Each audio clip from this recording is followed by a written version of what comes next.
വിവിധ വിഷയങ്ങളാണ് നമ്മൾ ഓരോ എപ്പിസോഡിലും ചിന്തിച്ചുകൊണ്ടിരിക്കുന്നത്. പലപ്പോഴും ജീവിതത്തെ തന്നെ അതിൽ തന്നെ പ്രത്യേകിച്ച് ജീവിതത്തിൻ്റെ സാമ്പത്തിക ലോകത്തെ എങ്ങനെ ക്രമവൽക്കരിക്കാമെന്നും എങ്ങനെ പരിമിതപ്പെടുത്താമെന്നും എങ്ങനെ വളർച്ചയിലേക്ക് കൊണ്ടുപോകാമെന്നുമൊക്കെയാണ് പല എപ്പിസോഡുകളിലൂടെ നമ്മൾ ചിന്തിക്കുന്നത്. ഇന്നത്തെ എപ്പിസോഡ് നമ്മുടെ വ്യക്തിപരമായ സാമ്പത്തികം വളരാൻ സഹായകരമായ ചില ചിന്തകളിലേക്കാണ് വെളിച്ചം വീശുന്നത്. ഒരനുഭവ കഥ വായിച്ചു തോർക്കുന്നു. ഞാൻ തന്നെ എൻ്റെ ഒരു പുസ്തകത്തിലെ കഥ കോട്ട് ചെയ്തിട്ടുണ്ട്. ആ സംഭവകഥ ഇപ്രകാരമാണ്. ഒരു ഇമാജിനേറ്റീവ് സ്റ്റോറിയാണ്, സാങ്കല്പിക കഥയാണ്. വലിയ പുരോഗതി ഒന്നും കടന്നു ചെന്നിട്ടില്ലാത്ത ഒരപരിഷ്കൃത ഗ്രാമത്തിൽ ഒരിക്കൽ ഒരു മന്ത്രി സന്ദർശനം നടത്തി. അവിടുത്തെ ജനങ്ങളുടെ ദുരവസ്ഥ നേരിട്ട് മനസ്സിലാക്കിയ മന്ത്രിക്ക് അവരുടെ ജീവിതം മെച്ചപ്പെടുത്തണമെന്ന് തോന്നി. അത് മെച്ചപ്പെടുത്താൻ ഏറ്റവും അടിസ്ഥാനപരമായി വേണ്ടത് അവിടെ ഒരു പാലം, ആറിന് കുറുകെ, പുഴയ്ക്ക് കുറുകെ ഒരു പാലം പണിത് കൊടുക്കുകയാണ് നല്ലതെന്ന് മന്ത്രി മനസ്സിലാക്കി. കാരണം അങ്ങനെ ഒരു പാലം പണിത് കഴിഞ്ഞെന്നാൽ ഈ ഗ്രാമത്തെ തൊട്ടടുത്ത പട്ടണവുമായിട്ട് ബന്ധിപ്പിക്കാൻ സാധിക്കും. ഗ്രാമത്തിലുള്ള പല വസ്തുക്കളും പട്ടണത്തിൽ കൊണ്ടുപോയി വിൽക്കുവാനും പട്ടണത്തിലെ ജീവിത രീതി മനസ്സിലാക്കാനും അതനുസരിച്ച് ഗ്രാമത്തിലെ ജീവിതാവസ്ഥകളെ മെച്ചപ്പെടുത്താനും സഹായിക്കും എന്ന് കണ്ടുകൊണ്ട് മന്ത്രി പാലം പണിക്കുള്ള അനുമതി വാങ്ങി പാലം പണിത് കൊടുത്തു.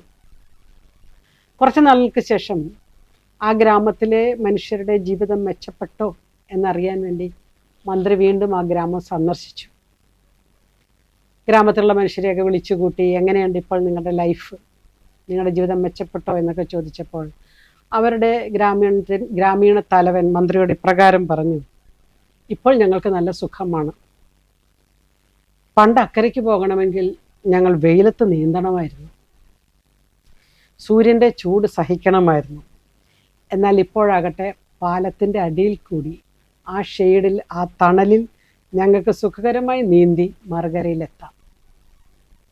കേൾക്കുമ്പോൾ ബാലിശം എന്ന് തോന്നുന്ന ഈ കഥ സാമ്പത്തിക വ്യവസ്ഥയുമായിട്ട് വളരെ ബന്ധപ്പെട്ടതാണ്.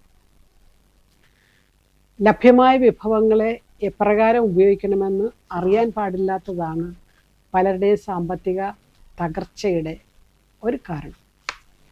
സാമ്പത്തിക ശാസ്ത്രത്തിൻ്റെ നിർവചനം തന്നെ യൂട്ടിലൈസേഷൻ ഓഫ് റിസോഴ്സസ്, വിഭവങ്ങളെ ഉപയോഗിക്കുക എന്നതുമായിട്ട് ബന്ധപ്പെട്ടാണ് ഇരിക്കുന്നത്. കാരണം വിഭവങ്ങൾ സ്കേഴ്സിറ്റി ഉണ്ട്, വിഭവങ്ങൾക്ക് ദൗർലഭ്യമുണ്ട്, ദുർലഭമായ വിഭവങ്ങൾ. എന്നാൽ മനുഷ്യൻ്റെ ആവശ്യങ്ങൾ അല്ല, അനന്തമാണ്.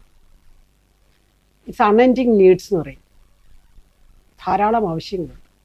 ആവശ്യങ്ങളെ തൃപ്തിപ്പെടുത്താനുള്ള വിഭവങ്ങൾ പരിമിതമാണ്. അതുകൊണ്ട് സാമ്പത്തിക ശാസ്ത്രം എന്ന് പറയുന്നത് ഒരു സയൻസ്.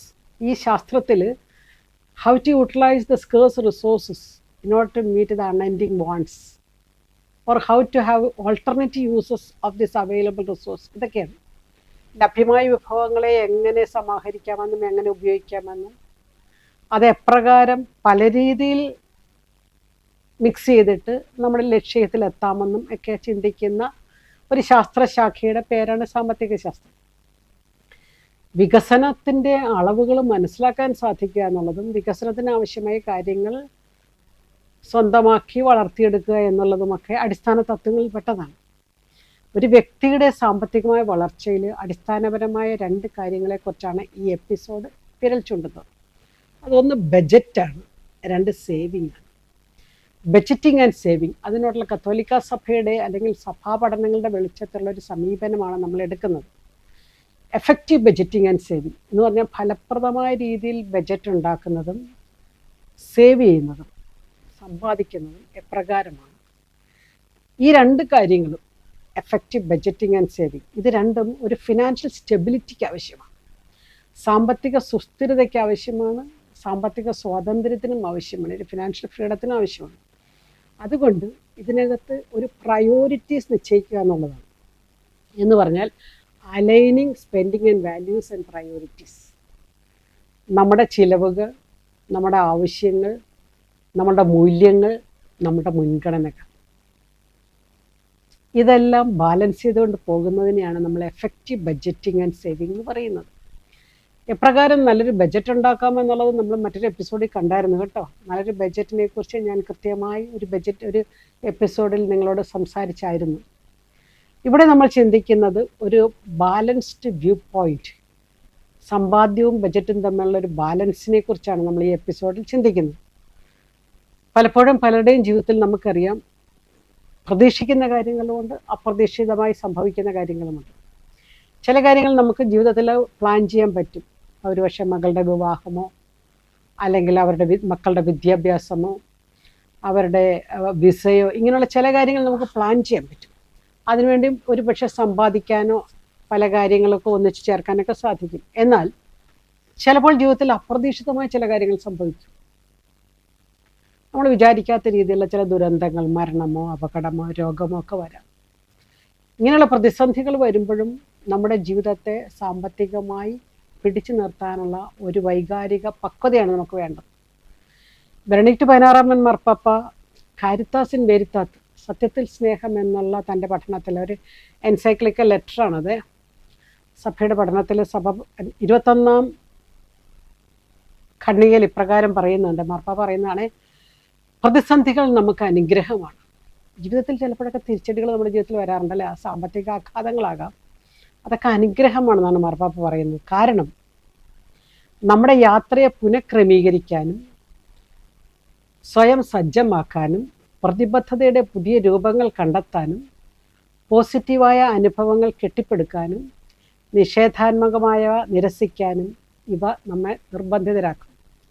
സഭയുടെ പഠനങ്ങൾ നമ്മളിങ്ങനെ വായിച്ചു നമ്മൾ ഇച്ചിരി കട്ടിയാണ് കേട്ടോ. പക്ഷേ ലളിതമായിട്ട് നമുക്കതിനെ വ്യാഖ്യാനിച്ച് മനസ്സിലാക്കിയെടുക്കാൻ സാധിക്കാം. ഓരോ പ്രതിസന്ധിയും നമ്മളെ ചില കാര്യങ്ങൾ പഠിപ്പിക്കുന്നു. ഒരുപക്ഷെ പെട്ടെന്നുണ്ടായ കടമാകാം, രോഗമാകാം, അപകടങ്ങളാകാം. ഓരോ പ്രതിസന്ധി നമ്മളെ പഠിപ്പിക്കുന്നു. എന്തൊക്കെ പഠിപ്പിക്കുന്നത്? അത് നമ്മുടെ യാത്രയെ പുനഃക്രമീകരിക്കാൻ. നമുക്കറിയാം, രോഗം വന്നു കഴിയുമ്പോൾ ഒരാളുടെ ലൈഫ് സ്റ്റൈൽ അങ്ങ് മാറുകയും, ഭക്ഷണ രീതി മാറുന്നു, യാത്രാ രീതികൾ മാറുന്നു, ജീവിതത്തിലുള്ള സമീപനം മാറുന്നു. അതിന് പുനഃക്രമീകരണം നടക്കും. പുതിയ ചില നിയമങ്ങൾ അല്ലെങ്കിൽ പുതിയ ചില സാഹചര്യങ്ങൾ കണ്ടെത്തുന്നു. ചില പുതിയ പ്രതിബദ്ധതകൾ മാറുന്നു. കമ്മിറ്റ്മെൻറ്റ്സ്, ഇത്രയും നാളും ഞാൻ ഓടിയതല്ല ശരി, ഞാൻ ഓടേണ്ട ട്രാക്ക് വേറെയാണ് എന്ന് ദൈവം പഠിപ്പിക്കുന്ന ചില രീതികൾ, അതിൻ്റെ ചില പുതിയ രൂപങ്ങൾ കണ്ടെത്തും.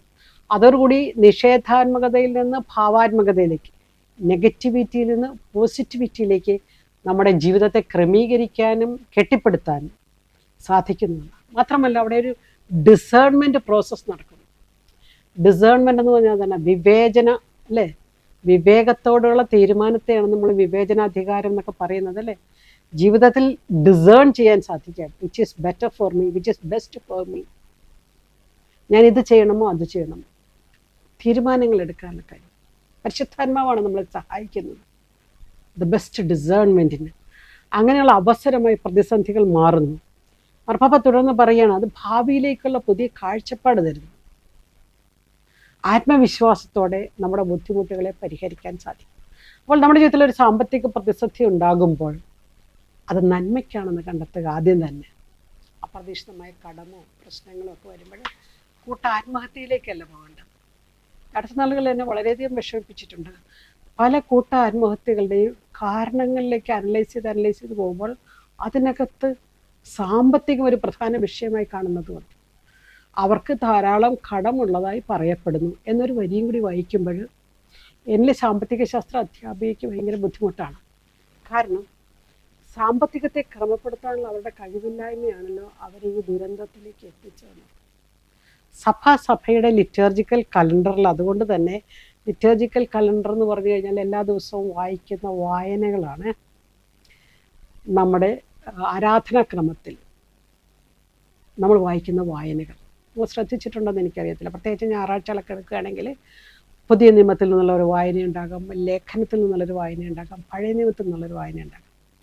ഇത് മൂന്നും കൂടി കണക്ട് ചെയ്തിട്ട് നമുക്കെങ്ങനെയോ നമുക്കൊരു നല്ല ലിറ്റർജിക്കൽ കാറ്റക്കിസം കിട്ടാത്തവർ ഒത്തിരി പേരുണ്ട്. ആരാധനാക്രമ സംബന്ധമായൊരു പഠനം ലഭിക്കാത്ത ഒത്തിരി മനുഷ്യരുണ്ട്. അതുകൊണ്ട് തന്നെ ദേവാലയത്തിൽ ചെല്ലുമ്പോൾ അല്ലെങ്കിൽ വിശുദ്ധ കുർബാനയ്ക്ക് നിൽക്കുമ്പോൾ ഈ വചനവായനകളുടെ കണക്ടിവിറ്റി മനസ്സിലാകാതെ പോകുന്നുണ്ട്. നമ്മൾ ശ്രദ്ധിച്ചു കഴിഞ്ഞാൽ ഒരു ഉദാഹരണം ഞാൻ പറയുകയാണെങ്കിൽ, ഒരു ദിവസം സഭ വായിക്കുന്ന മർക്കോസിന് സുവിശേഷം 10-ാം അധ്യായത്തിലാണെന്ന് വിചാരിക്കുക. ധാരാളം സമ്പത്തുള്ള ഒരു മനുഷ്യൻ കർത്താവിനോട് എന്നിട്ട് സ്വർഗ്ഗരാജ്യത്തിൽ എങ്ങനെ പ്രവേശിക്കണമെന്ന് ചോദിക്കുന്നു. നിയമം പാലിക്കണമെന്ന് പറയുന്നു. ഞാൻ നിയമമൊക്കെ പാലിക്കുന്നുണ്ടെന്ന് പറയുന്നു. പിന്നീട് കർത്താവ് അവനെ നടത്തി കൊണ്ടുപോയിട്ട് അവസാനം പറയുന്നു, നിനക്ക് ഒത്തിരി സമ്പത്തുണ്ട്, നീ സമ്പത്തിനോട് ഒത്തിരി അറ്റാച്ച്ഡാണ്, ഇച്ചിരി ഡിറ്റാച്ച്ഡ് ആകാൻ പറയും, ഇച്ചിരി അകന്ന് നിൽക്കാൻ പറയും, ദാനം ചെയ്യാൻ പറയും. അപ്പോഴും നിനക്ക് കുറച്ചുകൂടി നിക്ഷേപമുണ്ടാകും. ഇതൊരു വളർച്ചയാണ് കേട്ടോ. ഇതൊരു വളർച്ച എന്ന് പറഞ്ഞു കഴിഞ്ഞാൽ ക്രൈസ്തവ ജീവിത വളർച്ചയിൽ പല ഘട്ടങ്ങളുണ്ടാവും. ജോൺ പോൾ രണ്ടാമൻ പറഞ്ഞപ്പോൾ മനോഹരമായിട്ട് അത് പഠിപ്പിക്കുന്നുണ്ട്. ആദ്യത്തെ ഒരു ഘട്ടം ഒരു സീക്കർ, ഒരു അന്വേഷകന്റെ ഘട്ടമാണ്. സത്യം എവിടെയാണ്, ദൈവം എവിടെയാണെന്നൊക്കെ അന്വേഷിച്ച് നടക്കുന്ന ഒരു കാലഘട്ടം. ദൈവത്തെ കണ്ടെത്തി കഴിയുമ്പോൾ ഒരു ബിലീവറിന്റെ ഘട്ടത്തിലേക്ക് വരുന്നു, ഒരു വിശ്വാസിയുടെ ഘട്ടത്തിലേക്ക് വരുന്നു. ഗുരു, ഞാൻ വിശ്വസിക്കുന്നു, നീ സത്യമായി ദൈവമാണെന്ന് വിശ്വസിക്കുന്നു. ഈ തലം കഴിഞ്ഞിട്ടൊരു മൂന്നാമത്തെ തലത്തിലാണ് ഡിസൈപ്പിൾഷിപ്പ് വരുന്നത്. ജോൺ പോൾ രണ്ടാമൻ പഠിപ്പിക്കുന്നത് അങ്ങനെയാണ്. ഒരു സീക്കറിൽ നിന്ന് ഒരു ബിലീവറിലേക്ക്, ബിലീവറിൽ നിന്ന് ഒരു ഡിസൈപ്പിളിലേക്ക്, ഒരു ശിഷ്യനാകുന്നു. ശിഷ്യനാകുന്ന തലത്തിലാണ് ഈ ധനാനായ ഈ യുവാവിനോട് പറഞ്ഞത്, നിനക്ക് ശരിക്കും ദൈവരാജ്യത്തിൽ പ്രവേശിക്കുന്നുണ്ടെങ്കിൽ നീ ഒരു ശിഷ്യനാണ്. ശിഷ്യനാണെങ്കിൽ ഡിറ്റാച്ച്മെന്റ് വേണം, സാമ്പത്തിക അറ്റാച്ച്മെന്റിൽ നിന്ന് അകലാനുണ്ട്. ജോൺ പോൾ രണ്ടാമൻ പഠിപ്പിക്കുന്ന നാലാമത്തെ തലം ഒരു മിഷണറിയുടെ തലം, മിഷണറി, അയക്കപ്പെട്ടവൻ.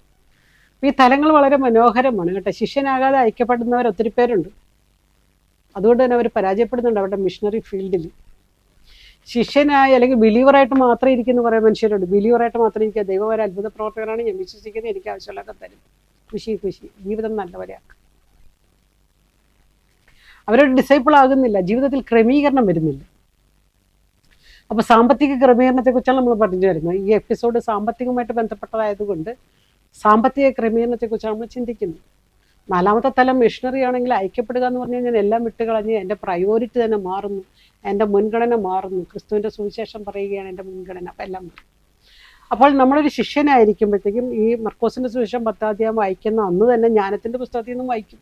7-ാം അധ്യായത്തിൽ നിന്ന് യഥാർത്ഥ ജ്ഞാനം, യഥാർത്ഥ കണ്ടെത്തൽ ദൈവത്തെയാണെന്ന്, കണക്റ്റഡ് ആണ് ഇതെല്ലാം. അന്ന് തന്നെ എബ്രായർക്ക് ലേഖനത്തിൽ നിന്നും വായിക്കും നമ്മൾ 4-ാം അധ്യായത്തിൽ. എല്ലാ സമ്പത്തും ദൈവത്തിൻ്റെതാണെന്നുള്ള അർത്ഥം. ഈ ഒരു ലിറ്റർജിക്കൽ കാറ്റക്കിസവും ലിറ്റർജിക്കൽ കലണ്ടറും മനസ്സിലാക്കാത്തത് കൊണ്ട് തന്നെ നമുക്ക് സഭാത്മകമായി വളരാൻ സാധിക്കുന്നില്ല. സഭാത്മകമായി വളരുക എന്നുള്ളത് വളരെ മനോഹരമായൊരു യാത്രയാണ്. നെക്ലേസിൽ മെച്യൂരിറ്റി എന്ന് ഞാൻ പറയും. നെക്ലേസിൽ മെച്യൂരിറ്റി, സഭയോടൊത്ത് ചിന്തിക്കുക, സഭയോടൊത്ത് നീങ്ങുക. സെന്തേരിയം എക്ലേസിയ എന്ന് പറയും. സഭയോടൊപ്പം ഫീൽ ചെയ്യുക, സഭയോടൊപ്പം തിങ്ക് ചെയ്യുക, സഭയോടൊപ്പം വർക്ക് ചെയ്യുക, സഭയോടൊപ്പം ഫീൽ ചെയ്ത് തിങ്ക്. അങ്ങനെ നമ്മൾ മാറാൻ സഭ നമ്മളെ പഠിപ്പിക്കുന്ന ഒരു സാമ്പത്തിക യാത്രയുണ്ട്. ഈ യാത്രയെക്കുറിച്ചാണ് നമ്മൾ അവിടുത്തെ ആ യാത്രയിലെ 2 പ്രധാനപ്പെട്ട പോയിന്റുകളാണ് ബജറ്റിങ്ങും സേവിങ്ങും. എങ്ങനെയാണ് സേവ് ചെയ്യാൻ പറ്റുന്നത്? കിട്ടുന്നത് പോലും ചിലവാകുന്നില്ല, ചിലവിനുള്ളതില്ല, പിന്നെ എങ്ങനെ സേവ് ചെയ്യാൻ പറ്റും? ഒത്തിരി പേര് എന്നോട് ചോദിച്ചിട്ടുള്ള ചോദ്യം. ഞാൻ ഒത്തിരി സാമ്പത്തിക കോളംസ് എഴുതുന്നതുകൊണ്ടും അനേക സാമ്പത്തിക പുസ്തകങ്ങൾ എഴുതുന്നതുകൊണ്ടും പലരും ചോദിക്കുന്ന ഒരു ചോദ്യമാണ്, കിട്ടുന്നതൊന്നും തികയുന്നില്ല, പിന്നെ ടീച്ചർ എന്തിനാ ഈ സേവിങ്ങിനെ കുറിച്ച് ഇങ്ങനെ പറയുന്നു?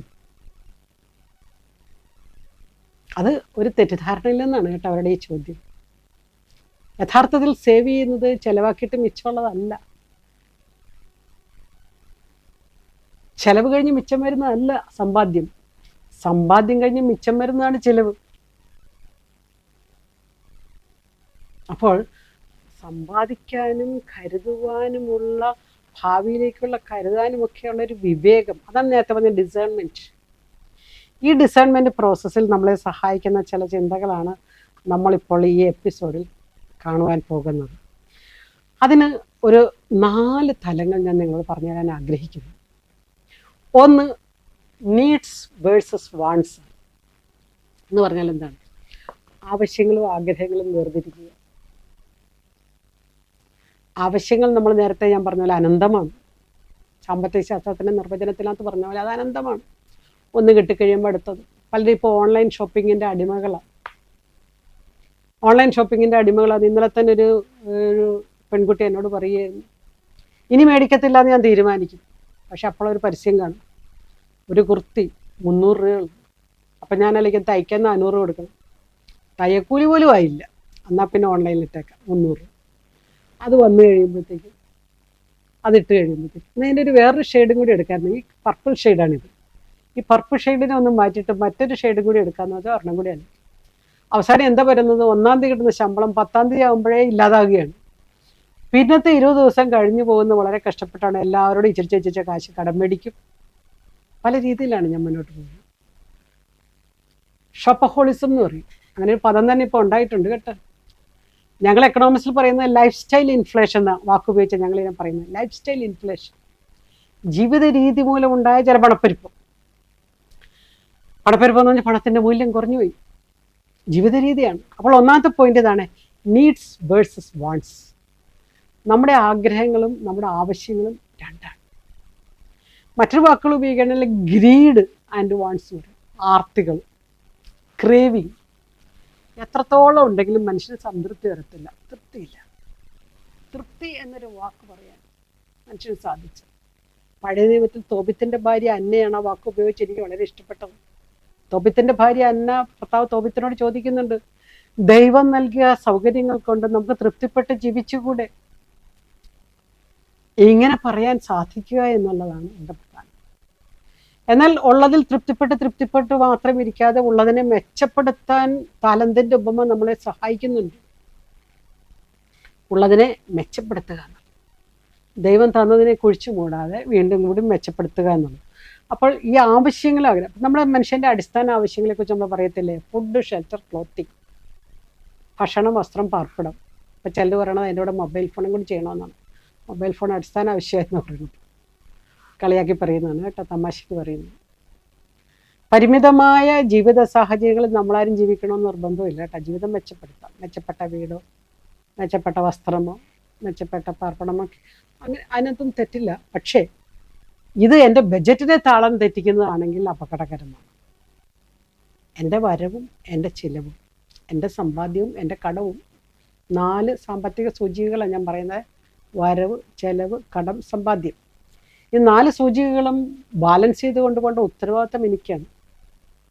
കടം കയറി കൂട്ട ആത്മഹത്യ ചെയ്തു എന്ന് പറയുമ്പോൾ ഈ സാമ്പത്തിക സൂചികകളെ കൈകാര്യം ചെയ്യാനുള്ള കഴിവില്ലായ്മയാണ് അതിൻ്റെ പിന്നിൽ.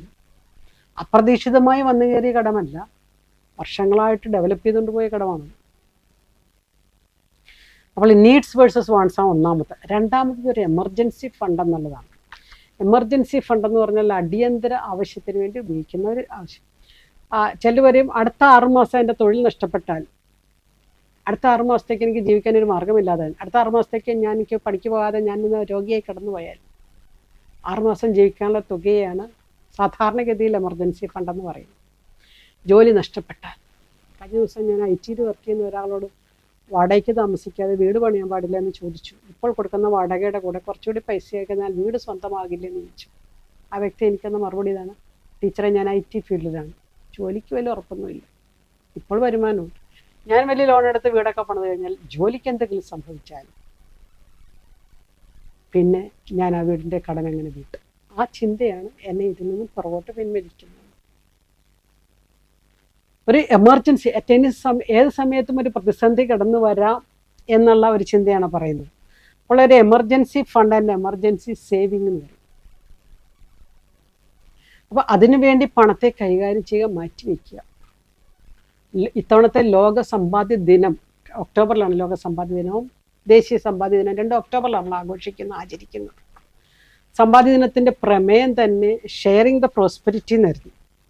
ഷെയറിങ് ദ പ്രോസ്പെരിറ്റി എന്ന് പറഞ്ഞു കഴിഞ്ഞാൽ നമുക്കാവശ്യമായിട്ടുള്ള കാര്യങ്ങളെ, വിഭവങ്ങളെ പരിപാലിക്കുന്നതിനോടൊപ്പം തന്നെ, പങ്കുവയ്ക്കുന്നതിനോടൊപ്പം തന്നെ പ്രോസ്പെരിറ്റിയും പങ്കുവയ്ക്കാൻ പഠിക്കുക എന്നുള്ളതാണ്. മറ്റുള്ളവരുമായിട്ട് കൈകാര്യം ചെയ്യുമ്പോൾ ഇതിനെ പിടിച്ച് കൊണ്ടുപോകാൻ. കഴിഞ്ഞ ദിവസം ഞാൻ എവിടെയോ വായിച്ചു തീർക്കുന്നുണ്ട്, കഴിഞ്ഞ വർഷം 20 ദശലക്ഷം അമേരിക്കക്കാർ അവരുടെ കടം കാരണം വിവാഹം വേണ്ടെന്ന് വെച്ചു. 94 ദശലക്ഷം അമേരിക്കക്കാർ സാമ്പത്തിക കാരണത്താൽ കുട്ടികൾ വേണ്ടെന്ന് വെച്ചു. ഇതൊക്കെ വായിക്കുമ്പോൾ നമുക്ക് ചിരിയേക്കാളും ചിന്തയേക്കാളും അപ്പുറം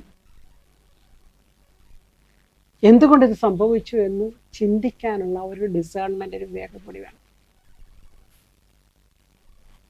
ഒറ്റയ്ക്ക് ജീവിക്കുന്ന ഒരു യുവാവിന് ഇത്രയും കടം കയറണമെങ്കിൽ, വിവാഹം കഴിക്കാൻ പറ്റാത്ത വിധം കടം കയറണമെങ്കിൽ, കുടുംബത്തെ നോക്കുന്നത് കൊണ്ടാണെന്നില്ല, നിർബന്ധമില്ല. ജീവിതത്തെ ക്രമീകരിക്കാൻ നീഡ്സ് ആൻഡ് വാണ്ട്സ് അല്ലെങ്കിൽ എമർജൻസി ഫണ്ട് ഇല്ലാത്തത് കൊണ്ടാണ്. പണമില്ലാത്തതിൻ്റെ പേരിൽ കുട്ടികളെ വേണ്ടാന്ന് വയ്ക്കുന്നത് എത്രയോ അനീതിയാണ്. ജീവിക്കാനുള്ള ഒരു വ്യക്തിയുടെ സ്വാതന്ത്ര്യത്തിന്മേലുള്ള കടന്നുകയറ്റമാണ്. ജീവൻ ദൈവത്തിൻ്റെ വരദാനമാണ്, അതിനെ നിഷേധിക്കുന്നു.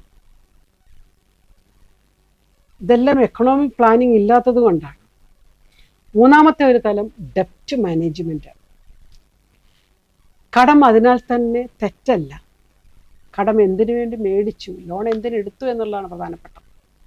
If it is for constructive purposes, ഒരു വീടിന് വേണ്ടിയോ ഒരു വിദ്യാഭ്യാസത്തിന് വേണ്ടിയോ ഒരു തൊഴിൽ തുടങ്ങാനൊക്കെ ആണെങ്കിൽ, ഉൽപാദനക്ഷമകരമായ പ്രൊഡക്റ്റീവായിട്ടുള്ള പർപ്പസ് ഉദ്ദേശത്തിന് വേണ്ടിയാണ് കടമെടുത്തതെങ്കിൽ കടത്തിന് തെറ്റില്ല. പക്ഷെ കടത്തെ മാനേജ് ചെയ്യാൻ പഠിക്കുക എന്നുള്ളത്. കഴിഞ്ഞ ദിവസം എൻ്റെ തന്നെ ബന്ധത്തിൽപ്പെട്ട ഒരു കൊച്ചു വീട് പണിയാൻ 40 ലക്ഷം രൂപ കടമെടുത്തു. വീട് പണി കഴിഞ്ഞു. ഞാൻ പറഞ്ഞത്, നീ നിനക്ക് 2 ചിട്ടി ഉണ്ടല്ലോ, എത്രയും പെട്ടെന്ന് ആ ചിട്ടി കിട്ടിയാൽ ആ പൈസ കൊണ്ട് ഈ ലോണിലേക്ക് അടയ്ക്കണം. അങ്ങനെ 40 ലക്ഷത്തിന് 10 ലക്ഷം ചിട്ടി കിട്ടുക പൈസ അടച്ചാൽ 30 ആക്കണം. ഇല്ലെങ്കിൽ എന്തു പറ്റും? നമ്മൾ 20 കൊല്ലം കഴിയുമ്പോൾ ഈ 40 ലക്ഷം അടച്ചു തീർന്ന തുകയെ പലിശ സഹിതം നമ്മൾ എഴുതി കൂട്ടി നോക്കുമ്പോൾ 2.5 ഇരട്ടി നമ്മൾ അടച്ചിട്ടുണ്ടാകും. അത്രയും പലിശയാണ് പോകുന്നത്. അതുകൊണ്ട് ജീവിത ചെലവൊന്ന് ചുരുക്കി ആ ചിട്ടിക്കാശ് കിട്ടുമ്പോൾ തന്നെ ലോണിലേക്ക് അടയ്ക്കും. ഇതിനെയാണ് ഡെപ്റ്റ് മാനേജ്മെൻ്റ് എന്ന് പറയുന്നത്. ഡെപ്റ്റ് മാനേജ്, കടത്തിൻ്റെ ആഘാതത്തെ കുറച്ച് കൊണ്ടുവരിക എന്നുള്ളത്. ചിലർ അങ്ങനെയല്ല ചെയ്യുന്നത്. കടമെടുത്ത് വീട് പണിതിന് ശേഷം വീണ്ടും അതിന്മേൽ വീണ്ടും അഡീഷണൽ ലോൺ എടുത്ത് കടം വലുതാക്കും. അവസാനം ഈ വീട് വിൽക്കേണ്ട അവസ്ഥ എത്തും. എൻ്റെ വിദ്യാർത്ഥികൾ നടത്തിയൊരു സർവേയിൽ അങ്ങനെ പണിത വീട് വിറ്റിട്ട് അവിടെ വാടകയ്ക്ക് താമസിക്കുന്നവരെ കണ്ടെത്തി. വീട് വിൽക്കേണ്ട അവസ്ഥയിലേക്ക് അവർ എത്തിച്ചേർന്നതിൻ്റെ കാര്യം ഇതാണ്. ഡെപ്റ്റ് മാനേജ് ചെയ്യാൻ പറ്റിയില്ല. വീണ്ടും വീടിന് എക്സ്റ്റൻഷൻ എടുത്ത്, വീടിന് റിപ്പയർ എടുത്ത്, വീടിനെ മനോഹരമാക്കി, എല്ലാം കടത്തിന്മേൽ കടം. എന്തിന്, ആരെ കാണിക്കാനാണ് ഇത്രയും വലിയ വീട്? ആർക്കാണ്? പുതിയ തലമുറയ്ക്ക്, പ്രത്യേകിച്ച് ഇപ്പോഴത്തെ പുതിയ പെൺകുട്ടികൾക്കൊന്നും വീടേ വേണ്ട. മകൻ കല്യാണം കഴിച്ച് കൊണ്ടുവരുമ്പോൾ എന്നും പറഞ്ഞുകൊണ്ട് ചില വലിയ വീടൊക്കെ പണിത് വയ്ക്കുകയാണ്. ആ കൊച്ചിന് ആ വീട് വേണ്ട. എന്ന കുട്ടിക്ക് പുതിയ തലമുറയുടെ സാമ്പത്തിക ചിന്തകൾക്കൊക്കെ ഒത്തിരി മാറ്റമുണ്ട്. അവർ ചെറിയ വീട്ടിൽ ഒരു 2 ബെഡ്റൂം ഫ്ലാറ്റിൽ ഒതുങ്ങാൻ ആഗ്രഹിക്കുന്നവരാണ് ആധുനിക തലമുറ. എന്നാൽ പഴയ തലമുറയാകട്ടെ ഷോ കാണിച്ച് വലിയ വീടൊക്കെ പണിത് കടം കയറി കടം വീട്ടുവാൻ വേണ്ടി മകനെ കൊണ്ട് കല്യാണം കഴിപ്പിക്കുന്ന മാതാപിതാക്കളുണ്ട്. കല്യാണം തന്നെ അവരുടെ മനസ്സിൽ സാമ്പത്തിക ചിന്തയാണ്, സാമ്പത്തിക ആഘോഷമാണ്.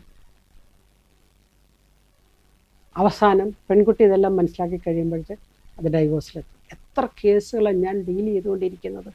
സാമ്പത്തികമെന്നുള്ള ഒറ്റ കാരണത്താൽ വിവാഹമോചനത്തിലെത്തിയ കേസുകൾ. അതുകൊണ്ട് ഡെപ്റ്റ് മാനേജ്മെൻ്റാണ് ഒരു പ്രധാനപ്പെട്ട ഒരു തലം. 4-മത്തെ ഒരു തലം ഒരു ലോങ് ടേം സേവിങ്സിൻ്റെയാണ്. ദീർഘകാലത്തേക്കുള്ളൊരു സേവിങ്, ഒരു സമ്പാദ്യ പദ്ധതി. അടുത്ത നാളുകളിൽ സമ്പാദ്യശീലത്തെക്കുറിച്ച് വളരെയധികം ചിന്തിക്കുന്ന ഒരു കാലഘട്ടത്തിൽ, പ്രത്യേകിച്ച് പുതിയ തലമുറയൊക്കെ സമ്പാദ്യത്തിന്, എനിക്ക് വളരെ അത്ഭുതകരമായി തോന്നും പുതിയ തലമുറ സമ്പാദ്യത്തെക്കുറിച്ച് ചിന്തിച്ചു തുടങ്ങുന്നതാണ്. അങ്ങനെ സമ്പാദ്യത്തെക്കുറിച്ച് പുതിയ തലമുറയൊക്കെ ചിന്തിച്ച് തുടങ്ങുമ്പോഴത്തേക്കും നമുക്കറിയാം അവർക്കൊരു ലോങ് ടേം പ്ലാനിങ് ഉണ്ട്. കാരണം അവർക്ക് വയസ്സ് വളരെ കുറവാണ്, 25 വയസ്സൊക്കെ ഉള്ളൂ. അവരെ സംബന്ധിച്ചോളം അവർ പറയുന്നത് ഒരു 40 വയസ്സ് വരെയൊക്കെ ജോലി ചെയ്യാൻ പറ്റുള്ളൂ. 40 വയസ്സ് വരെയൊക്കെ ജോലി ചെയ്യാൻ പറ്റുള്ളൂ എന്നാണ് പറയുന്നത്. കാരണം അത്രയും സ്ട്രെസ്ഫുള്ളാണ് ജോലിയുടെ തലം. അതുകൊണ്ട് 40 വയസ്സിന് ശേഷം ജീവിക്കണമെങ്കിൽ, ജോലി ചെയ്യാതെ ജീവിക്കണമെങ്കിൽ, ഇന്ന് കിട്ടുന്ന വരുമാനം അന്ന് കിട്ടണമെങ്കിൽ ഇന്ന് എവിടെ നിക്ഷേപിക്കണം? എന്നോട് ചോദിക്കുന്ന ചോദ്യങ്ങളാണ്. ഇന്നെവിടെ നിക്ഷേപിക്കണം, ഏത് രീതിയിൽ ഇടണം? സമ്പാദ്യത്തിന് രൂപഭാവങ്ങളും രൂപഭേദങ്ങളും ഒക്കെ ഉണ്ടായെന്ന് നമുക്കറിയാം. അതിൻ്റെ ആശയത്തിലും ആവിഷ്കാരത്തിലും ഒക്കെ വളരെയധികം വ്യത്യാസം വന്നിട്ടുണ്ട്. അതുകൊണ്ട് സമ്പാദിക്കാനുള്ളൊരു ടെൻഡൻസി ഉണ്ടാകുന്നത് നല്ലതാണ്. സമ്പാദിക്കാനുള്ള ടെൻഡൻസി നമ്മളിൽ വളർന്നു വരുന്നതനുസരിച്ച് പുതിയ തലമുറ അതനുസരിച്ച് മുന്നോട്ട് പോകുമ്പോൾ നമുക്കറിയാം ഈ എന്ന് പറഞ്ഞാൽ പല രീതികൾ, പല സമീപനങ്ങൾ, മാറുന്ന സാമ്പത്തിക ഭൂമിക, ഇവിടെ സാമ്പത്തിക സമീപനങ്ങളും മാറുകയാണ്. അതുകൊണ്ട് തന്നെ നമുക്കറിയാം പുതിയ തലമുറ കൂടുതൽ കാര്യമായിട്ട് ചിന്തിക്കുന്നുണ്ട്. പഴയ തലമുറ ചിന്തിച്ചുകൊണ്ടിരുന്നത് വീട് പണിയുന്നതിനെക്കുറിച്ചോ പറമ്പ് മേടിക്കുന്നതിനെക്കുറിച്ചായിരുന്നെങ്കിൽ ഇന്നത്തെ തലമുറയുടെ സമ്പാദ്യശീലങ്ങൾക്ക് വ്യത്യാസമുണ്ട്. ഈ സമ്പാദ്യശീലത്തിന് നമുക്ക് വേണ്ടതൊരു മിതവ്യയം എന്നുള്ളൊരു കൺസെപ്റ്റാണ്. ത്രിഫ്റ്റ് എന്ന് പറയും. ത്രിഫ്റ്റ് എന്ന് പറഞ്ഞാൽ പിശുക്കല്ല കേട്ടോ. ഇക്കണോമിക്സിൽ ഞങ്ങൾ പറയുന്നത് ഒരു നോട്ട് മച്ച്, അല്ലെ അധികവും വേണ്ട കുറവും വേണ്ട എന്നൊരവസ്ഥ.